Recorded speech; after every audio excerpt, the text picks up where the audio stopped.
Things look grim. 5 years ago, I caught my toddler saying this over and over again. Things look grim. Things look grim. Things look grim. That's your assessment of the current situation? Things look grim? Yeah.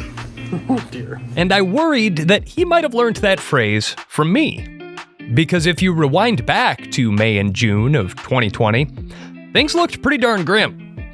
I had recently quit my cushy corporate content marketing job to launch an agency that I hoped would produce podcasts for corporate clients, just in time for the COVID pandemic to bring businesses grinding to a halt and discretionary marketing budgets to disappear.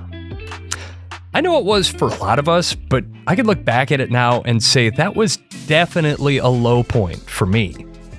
I was feeling pretty cooked until we spoke to Joe Pulizzi, the founder of Content Marketing Institute. If the Great Recession didn't happen, I don't know if Content Marketing Institute would have existed. I think the other media companies, if they would have been financially sound, would have picked up on it. Nobody was investing in that area, and we were able to take a leadership position. I didn't know it at the time, but Joe's story about pivoting into content marketing during a moment of extreme uncertainty and building a multi-million-dollar brand out of it really kept me going as a content marketer and entrepreneur. Changed my trajectory even. And today, I'm hoping that it'll do the same for you. Because here we are 5 years later, and it's not a super virus this time, but it's a trade war, it's artificial intelligence, political upheaval, it's uncertainty still. And it's Joe's exact same approach that's gonna get us through it. I'm Dusty Weiss. From Podcamp Media, this is Lead Balloon, a podcast about irresistible tales from the world of PR and marketing, told by the well-meaning communications professionals who live them.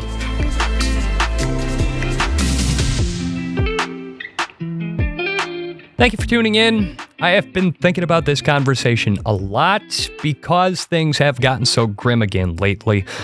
For us here at Podcamp Media, Q4 of 24, Q1 of this year, I was a little bit uncertain about whether enough of our clients were going to re-up. Now, thankfully, they all have. I think, like a lot of us, they were just waiting for the sky to fall and eventually got tired of waiting for the sky to fall. So they've all re-upped, and we're on our way to a good, perhaps even a great 2025. But I know that's not the case for everyone right now. I've been hearing from a lot of folks who are out of work or they're stuck in a situation that they need to leave, but they don't have anywhere to go. I've got other folks at big companies, and they're having a hard time making the case for why they should keep their content marketing budget right now. And I didn't really have anywhere to point any of these folks until I remembered my conversation with Joe Pulizzi in episode 8. Now, this happened less than a year after I launched Podcamp Media. Lead Balloon was taking off, but the podcast production part of the business was not. My anchor client had chosen not to re-sign. I had brought in a new client who didn't quite replace that revenue, and I had turned a slight profit, but I had not even paid myself yet. And my wife and I had brought home our second child just a couple of months prior, a beautiful, incredible baby girl. And then hard COVID lockdown. No prospects, no opportunities, just this podcast. And an interview with Joe Pulizzi, the guy who popularized the term content marketing, telling me that he had been through the exact same thing during the 2008 recession. So a few caveats here. First, this was a time before I had even the most basic podcast studio to work in. I was sitting in my basement, the basement of my house. And I'm going to post the video of the conversation to our YouTube for the first time, not because it's good watching or even watchable for the most part, only because it makes clear just how far we've come. The video quality is rough because there weren't any great services providing video podcast recording in spring of 2020. And oh yeah, the internet was clogged by people trying to work from home or do schooling from home. And so Joe and I actually just kept getting cut off during the course of this interview. He was very patient and very kind with me about that. Nonetheless, Joe Pulizzi, host of This Old Marketing Podcast, best-selling author, he took his time to share his content marketing entrepreneurial story with me, who was bedraggled and sitting in my basement. So I'd always wanted to start my own business. Ever since I was a teenager, I had a little notebook of all my business ideas. Was lucky enough to get into Penton Media. For those people that don't know Penton Media, so this is 2000. I started at Penton Media, at the time one of the largest business-to-business media companies on the planet. And I started in a little division that nobody cared about called Penton Custom Media. And I didn't even know what custom media was at that point. But what we learned was, we did not do traditional advertising. We did not do traditional sponsorships like everyone else in Penton did for Penton's magazines, mostly trade magazines that you'd never hear of unless you were in design engineering or heating and air conditioning or something like that. We did the magazines and the sponsorships for those. But what Penton Custom Media did, we would come in and we would help them with their own stories. How do I talk more efficiently to my customers? How do I help them with their own needs instead of just talking about my products and services all the time? Those look like custom magazines, print newsletters, those types of things. And then later on into webinars and podcasts and social media. But all that time while I'm learning this art of custom publishing, custom media, it wasn't called content marketing at the time. I had this itch to start something. And back in 2006, I'm talking with my wife again about another business idea. And my wife says, look, either you go start this business or you stop talking about it. And she just was she was done with me. And I said, okay. And we talked about it. And I said, this is the end of 2006. And I said, okay, by the end of March 2007, I'll make a decision on either I'm going to stay at Penton or get another job or go start my business. Well, on the last day of March 2007 is when I decided formally left Penton, and on April 2nd, 2007 started what ultimately became Content Marketing Institute. Now, it's funny when you're talking about recession and you know this, that exact day is when First Century Bank, I think it was, went bankrupt and they were a subprime. That is the exact day when we started the company. The first domino to fall. Yeah. That was the first one to fall. And then, of course, if you know your history, March of 2008 was Bear Stearns, on and on and on. And then we were deep into the Great Recession while launching this business. While you're going through it, it's horrible. So I know what people are going through right now. If you're in a business of any size right now, we're all sweating it. Everybody's sweating it. But also at the same time, now I realize probably couldn't have been a better time to launch the business, because while everyone else was battening down the hatches, we were investing in trying to build an audience. Yeah, so let's talk about that pivot there for a second. When you launched your company in the spring of 2007, you called it Jump to 42, and you had a business model that was very different from how it ended up. What were you doing at the time? So April 2nd was my first blog post. It was called The Content Marketing Revolution, but the name of the company was going to be Junta 42, which that's a whole nother conversation about why call it that. I thought it was the coolest Web 2.0 name. So that's an old Douglas Adams reference, exactly, if I'm not mistaken. You're exactly right. 42 and Junta or Junta means a lot of things. It means a military coup, but it also means a meeting. So meeting and 42, the meaning of life coming together. I thought it was the greatest thing ever. But basically the business model that we launched into outside of starting this blog and trying to build an audience, we were basically trying to become the eHarmony for content marketing is the best way to describe it.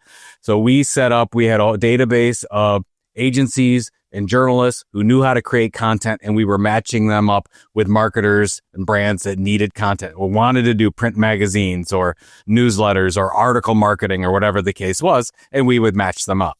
And you were meeting with early success doing that. We did. We launched it in June of 2008, and we were lucky that we started to land some pretty big deals as we were going. I mean, there were a couple $1 million deals that went through the system. Now, we didn't get paid on the $1 million deals. The way that it worked is an agency would spend about $5,000 a year to be in the system, and then we would send them leads. Like it or not, that was the business model. And it worked.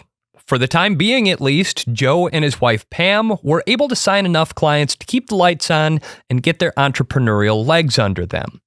But then, well, the Dow tumbled more than 500 points. The American financial system is rocked to its foundation. This was the day we were afraid to wake up to: the bankruptcy of one major Wall Street investment bank, the shotgun wedding of another. And they are losing their jobs, and these firms are going to go out of business, and he's nuts. They're nuts. They know nothing. Those of us elder millennials may be a bit too accustomed to the sound of the financial markets crumbling. We heard it earlier this year. We heard it during the COVID lockdown. We heard it after 9/11. And yeah, like Joe Pulizzi, we heard it in 2008 as well. In that moment, Junta 42's clients started dropping like flies. The bills started piling up, and Joe Pulizzi had to take a long, hard look at why his business model wasn't working. So there's two things. First of all, agencies, and this, you learn this, hindsight, agencies never spend money on marketing anyways. Right. So never start a business when you're targeting agencies. Just don't do it. So first of all, they never spend money. Second of all, they had no money because most of them were just struggling to stay alive so they could make it to 2010. Who knew how long this thing was going to last? And by September, we were like, okay, people are not, even though the system's working, people are not signing up. They don't have any money. I don't have any people. I mean, I got brands signing up and they want to be matched up with agencies, but the agencies won't even be in the system because they can't afford $500 a month to do it. So here you've got this compelling business plan, and it was so compelling that you staked your family's fortune on it. You and your wife were both partners on this business venture, and you're faced with the decision of whether or not to abandon your original plan. How did you go about weighing that decision to stay the course or not, and what eventually compelled you to change gears? Yeah. So here's the horrible and great story at the same time, right? So it's September of 2009. We need money to keep the lights on. I mean, we need money to keep this thing in business. And one of our best case studies hadn't renewed in the system. The agency did not renew. It did not sit on the automatic renewal for the credit card. And I'm like, oh, there must be some mistake because we just delivered a multi-million-dollar account to this agency. So I get the CEO on the phone, call her up, and I say, I'll just call her Judy. Hey, Judy, I see you're not signed up. Must be some kind of mistake. Can I get your updated credit card and we'll get you up in the system so that we keep things going? And I needed that $5,000 badly. And she said, no, Joe, we're not going to re-up to the $5,000 deal, even though we just landed you $1 million project. She says, I think we can get better ROI somewhere else. And I'm floored. I'm like, you can get better than 1,000% ROI? I said, if you can get better than that from an ROI perspective, tell me what it is and I'm going to sign up for it. Well, of course, she's just using an excuse. I don't know if she didn't have the money or what the deal was, but she said, no, Joe, I'm not going to re-up in the system, hangs up the phone. And I'm devastated. I hit my low point because here it is, our best case study, and I can't even resell them into the system. I remember this till I hang up the phone and I go outside into our backyard and I'm just feeling completely sorry for myself. I'm like, oh my God, what did I do? I left executive position at a publishing company. I was making 6 figures plus. Things were great. And I put everything on the line for nothing. And so the next 2 weeks, I'm thinking, all right, what am I going to do? Am I going to go find a job somewhere? I don't think this business model can continue. And nobody really knew this at the time, but I was starting to check in on some people, like, any jobs available, what's going on? Because I really didn't think I thought the business model was dead. Like, there's no way that if I can't land the best deal that I have, then it's not going to happen. So for whatever reason, so it was about 2 weeks later. So again, September, October timeframe, 2009. So for whatever reason, I'm in my email inbox and I'm looking at feedback from our blog subscribers. So luckily from 2007 to this point in 2009, we had been blogging on a regular basis. When I say we, mostly me, 3 to 4 times a week, blogging about how-to practices in content marketing, targeting marketing professionals. And we'd built up an audience of 5,000-10,000 people on a regular basis. The email list was starting to grow, and I would get a lot of feedback. And I started going through all this feedback for some reason, probably because I was just in depression. And they're starting to say, Joe, can you do any consulting? We have a large enterprise. Can you come in and do some consulting? Joe, here's a speaking event we'd like you to speak at. Joe, can you do that? Joe, are there any events out there for content marketers? I'd like to send my team to these events. So all these things are coming up in front of me. And I'm like, oh my God, here I am. I'm trying to sell this thing, this eHarmony for content marketing thing that nobody wants to buy, that nobody wants to do anything with. And my audience is telling me what they're willing to buy. They're emailing it to me. And for a year and a half, I was totally ignoring it. Like, oh, that's nice. Yeah, I wish there was an event that people could go to. Yeah, I wish there was an informational resource for content marketing where people could really get an education on this thing. And then it hit me like a lightning bolt. I'm like, oh my God, I can't believe I was so dense and I didn't see all these things. And it was, I don't know why I had a cocktail napkin in front of me. I was probably drinking heavily at the time. So a lot of that going around these days too. Yeah, exactly. So I had the cocktail napkin and I remember drawing this. I wish I still had it, but I remember it well. I said, okay, we're going to create the leading online educational resource for content marketing. I put a circle around that. I said a circle around, we were going to create the leading and largest print magazine dedicated to content marketing. And they said we were going to create the largest international event for content marketing. So this is at the end of 2009. We're not called Content Marketing Institute at this point. It's still Junta 42. And I basically, that was the visual business model. And I went back to my wife and I said, I think this is it. Like, I think this, and she's like, you're crazy. You're really crazy. But thank God she loved me and she believed in me. And from that moment on, pivoted the business model and said, okay, we're going with this thing called Content Marketing Institute. And we ended up launching Content Marketing Institute in May of 2010. And it just took off from there. I ended up luckily pre-funding it. We went out to partners that just knew me. And I just staked my reputation on it. I said, would you be a benefactor and pay $10,000? Because we didn't have any, we were on bologna and ramen noodles at that point. Oh, wow. And so we're like, okay, what are we going to do? And 2 small kids, and the kids at that time were 3 and 6. So we're like, okay, what do we do? But they had 5 wonderful companies, gave us in total about $50,000 to make it through. New development, new website. Content Marketing Institute launches May of 2010. Then Chief Content Officer Magazine launches in 2011. And Content Marketing World launches in September of 2011. We were holding it in Cleveland and we were hoping, I'm like, can we get 100 people? Like, can we get 100 people to come to Cleveland for an event called Content Marketing World? And believe it or not, and you could see the momentum at the beginning of 2011 start to happen. And then going out there for the opening introduction and keynote at Content Marketing World, there were 660 people. How are we doing? That's the moment, because right before I went out on stage, that's the first moment in September 2011 that I said, oh my God, I think this thing is going to work. And my wife and I are literally crying backstage. David Meerman Scott, if you know David, prolific marketing speaker, he's standing next to us watching us hug and cry. Because he's the keynote after me. It's funny, when we started this whole little idea, we were thinking, let's do a little gathering of about 100 people.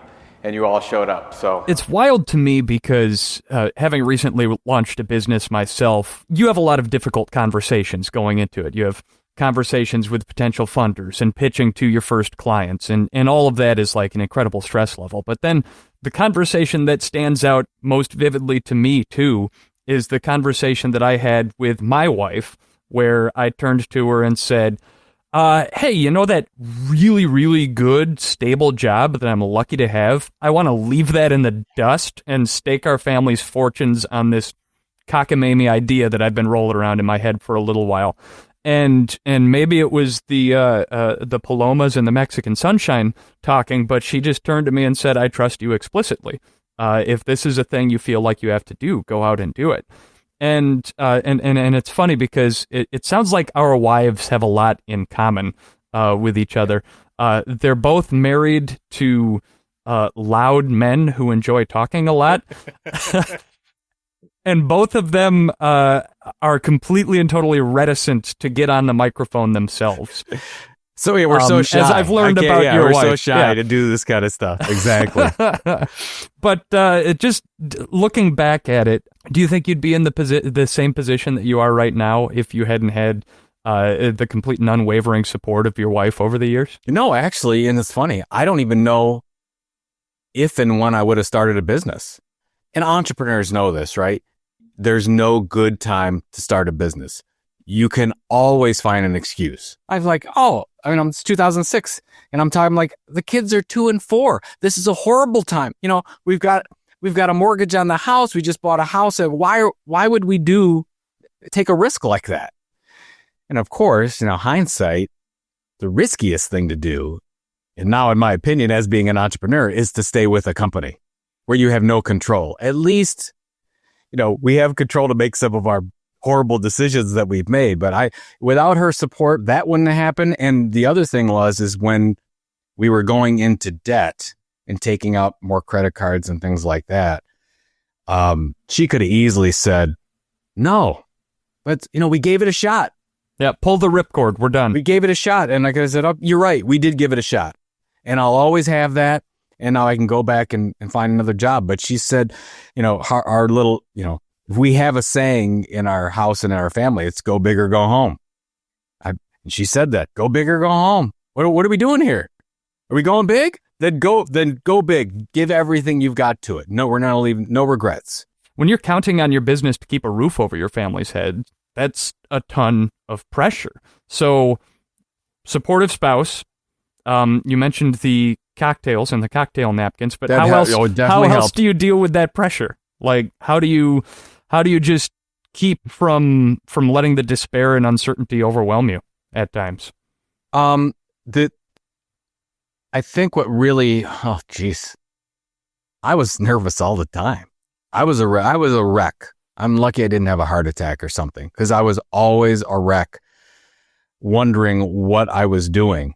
But I think you have to have this belief in yourself and belief in the idea that is unreal. You it's silly, right? But you have to go all in and you have to believe it. And I think what we probably did better than most is we really focused on a niche that I believe we could be the leading expert in the world. We really did say, okay, well, what can we do better than anyone else? I said, well, we can do this blog thing. We can do daily how-to articles better than anyone else. And what was great, and you talk about times like today, there are some wonderful journalists, writers, and content creators available. Oh, yeah. Right now, they've gotten let go by media. Again, there's another huge round of layoffs that have happened in media companies that great content creators are available. We did that when I went to the mastheads of some of these magazines and I reached out to people. I was like, hey, would you help me with this research project? People that we actually had no right in working with. And that's what's exciting. First of all, what's going on right now is terrible. All the way around. I have no good things to say about that. But it is the greatest time ever right now to launch a business and to grow a business, because you've got so many people battening down the hatches, and we kept pushing through. And that's what we did. I mean, we focused on this niche, that content marketing, which nobody was talking about. Nobody called it content marketing. So we sort of renamed it that thing, and like it always had been that way. Just say, okay, we're going to call it content marketing right now, because we were targeting marketing people, and marketing people don't listen to anything that's called custom media or custom publishing. They're already falling asleep. If you say, you doing custom publishing? They're sleeping. If you have to call whatever you're doing marketing for marketing people to pay attention. Direct marketing, search marketing, social media marketing, content marketing, same thing. It's very simplistic, but it works. So we were focusing on this thing called content marketing and doing this blog better than hopefully anybody else out there. And all the other media companies and marketing media companies in our area, they were just holding on for dear life because they had to. And I get it. But if you have the resilience and you can say, look, it's going to be lean for the next couple of years, but we can come out of this stronger and better than it. And that's what happened. So by 2010, that's when we made that formal pivot to Content Marketing Institute. It just took off right away because the whole time we'd been investing in our audience and building this audience, and everyone else we reached out to in 2008, 2009 and said, hey, this content marketing is a thing. Are you going to cover it? No, we're not cover. We can't cover anything new. We just let our marketing writer go. We're not going to do an event or no new events. So we can't do a partner with you on an event in content marketing or whatever ideas we had, research project, all kinds of stuff. So, we just did our thing, and then 2010 came and it took off. So yeah, the Paul Harvey rest of the story is Content Marketing Institute blew up. You wrote 3 best-selling books. Content Marketing World, the conference, also blew up and became a major destination for anybody that works in this space. And then the This Old Marketing podcast became a huge success with millions of listens too. So you basically redefined an entire sector of marketing practices overnight. So while personal results might vary, looking at this new recession here, what do you see that's similar to the recession that we went through back then, and what's different? And what do marketing entrepreneurs need to do to come out of this recession with at least a fraction of that success? What's great is you just take your expectations for the next 2 years down to nothing and build the business. Build an audience, right? What's your niche? What are you going to do to build that audience? Is it going to be a podcast? Is it going to be an Instagram series? Is it going to be a blog? What is it? An email newsletter to really build that audience so that you become the leading expert in something, so that when people are ready to buy, they trust you, they know you, they're going to be loyal to you, and they'll buy from you. Perfect timing. So I was actually just the other day, I was talking to someone who's been planning to make the leap to full-time entrepreneur. He was recently laid off, but he's got a good business plan. He's looking at the podcast space, and he says that he keeps getting hung up on the want ads. Like he does a little bit of work on his business plan, and then he's like, "Ooh, but here's a steady full-time job that I could apply for." And I told him, I get it. I'm a year into this thing, and I still have these like regular crises of confidence. But the question I guess I would have for you is, does that go away?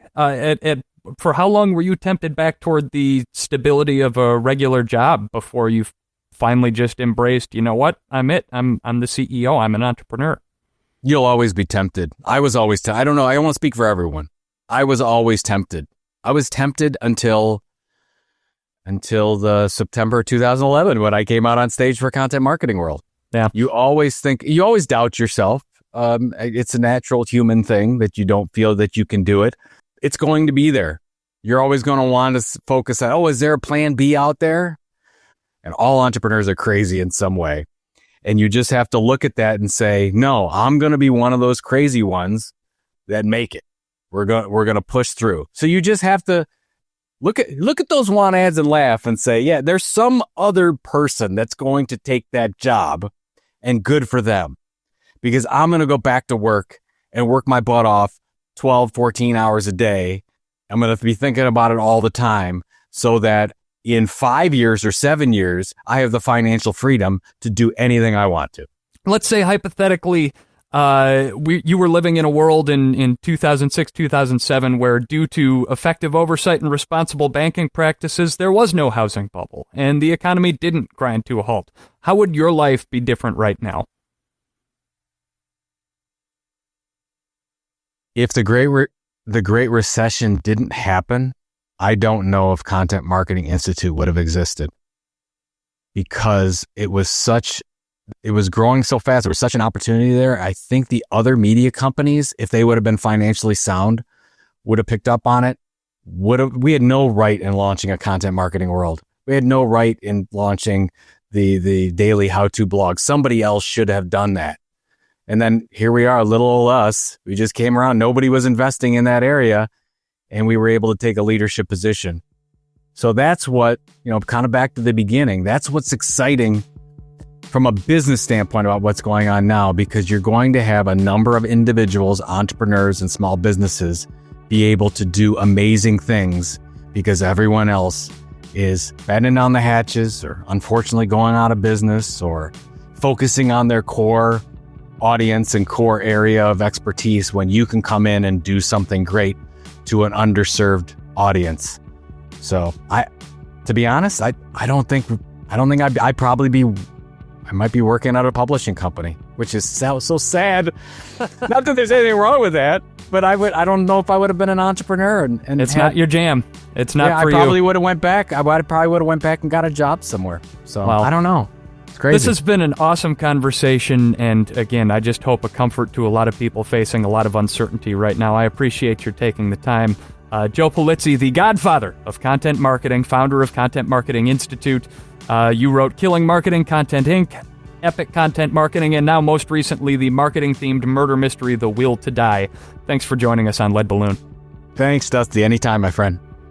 And thank you for tuning in. When I first had this conversation with Joe Pulizzi back in May of 2020, I didn't know then that in 5 years, I'd be sitting in a place like this, in a podcast studio that I got to build for my own company. I didn't know that even before the end of the year, I would sign 2 new clients and hire my first full-time employee. I didn't know that I would eventually clear more than $1 million in sales. But I stopped panicking. I stopped checking the want ads for a little bit, at least, and I trusted the content marketing process.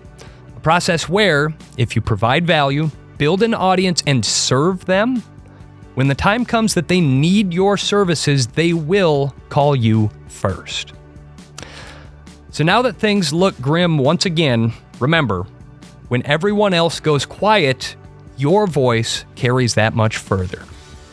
I hope that lesson is helpful to you in whatever your situation is right now. And speaking of things looking grim, Things look grim.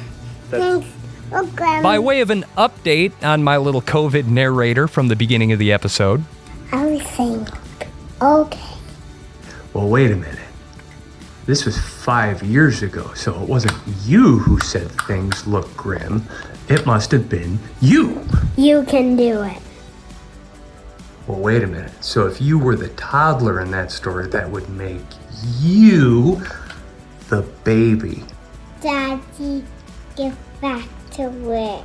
here on Lead Balloon, I like to tell folks that we're like Freakonomics for PR and marketing professionals, so we hope to see you back here in this feed again sometime soon.